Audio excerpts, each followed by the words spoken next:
किसान आंदोलन के मुद्दे को लेकर हरियाणा और पंजाब के मुख्यमंत्रियों में जुबानी जंग शुरू हो गई है। दोनों के बीच ट्वीट वॉर भी छिड़ चुकी है। इस पर बसपा प्रवक्ता सुधींद्र भथोरिया ने अपनी प्रतिक्रिया दी है। आइए दिखाते हैं। कानून के पालन के लिए संविधान बना हुआ है, तमाम नियम और कायदे बने हुए हैं, पर कानून न मुख्यमंत्री को या न ही किसी अन्य अधिकारी को हाथ पैर तोड़ने का अधिकार देता है। और वो जो अफसर हैं कह रहे हैं कि इनको लाठियों से तोड़ डालो। इसका अभिप्राय ये है कि ये संविधान और लोकतांत्रिक प्रक्रियाओं में यकीन न करके बल्कि जंगल राज में यकीन करते हैं, जहां लोकतांत्रिक तौर तरीकों को छोड़कर हाथ पैर तोड़कर ये किसानों को और अन्य लोग जो अपनी आवाज उठा रहे हैं उनको कुचलना चाहते हैं। दूसरी तरफ बीजेपी पर निशाना साधा है, समाजवादी पार्टी पर निशाना साधा है और कहा है कि किस तरह से BSP appeasement politics, casteism, corruption, terror में शामिल है और किस तरह से आज ब्राह्मणों का वोट हासिल करने के लिए जहां तक बहुजन समाज पार्टी का प्रश्न है, वो परम पूज्य बाबा साहब के विचारों को मानने वाली पार्टी है। मान्यवर काशीराम और बहन मायावती जी ने मिलकर प्रदेश में और देश के अंदर ऐसी व्यवस्था कायम करने की कोशिश की है जो समतामूलक समाज की है, जो संवैधानिक है और जिनमें ये भी हमारी कोशिश रही है कि दलित, शोषित, वंचित, महिलाएं और तमाम वो लोग जिनकी उपेक्षा होती रही है उनको भी इसमें व्यवस्था में हिस्सेदारी मिले।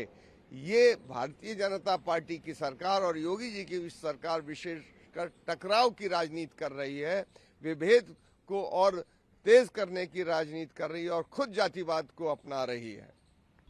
ये भारतीय जनता पार्टी इस प्रकार की धार्मिक विभेद पैदा करके टकराव पैदा करती है। जहां तक बहुजन समाज पार्टी का प्रश्न है, वो इस बात में यकीन रखती है कि जो संविधान में दिया गया है कि सभी धर्मों को मानने वाले लोगों को बराबर का मान सम्मान मिलना चाहिए, उसी विचार का हम पालन करते हैं। और जहां तक इनका व्यापार का प्रश्न है तमाम सामग्रियों का, भारतीय जनता पार्टी चुनाव के अवसर पर इस प्रकार के फैसले लेती है जिससे समाज में टकराव हो, विभेद पैदा हो। हम हमेशा कोशिश करते हैं कि सांप्रदायिक सद्भाव, हर प्रकार का सद्भाव रहे।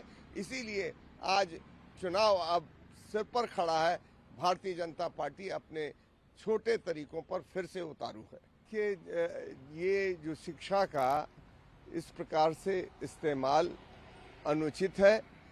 अगर वहाँ पर काउंटर टेररिज्म के बारे में ज्ञान और विज्ञान और उसकी तौर तरीकों को समझाना है तो डिफेंस फोर्सेस को समझाना चाहिए और उन फोर्सेस को समझाना चाहिए जो इससे निपटने के लिए बनी है।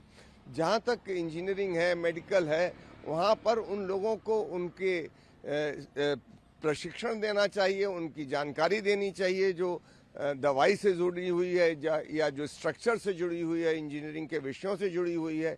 ये एक दूसरे के विषयों में दखल अंदाजी से कोई शिक्षा में अच्छा काम नहीं कर रही है भारत सरकार।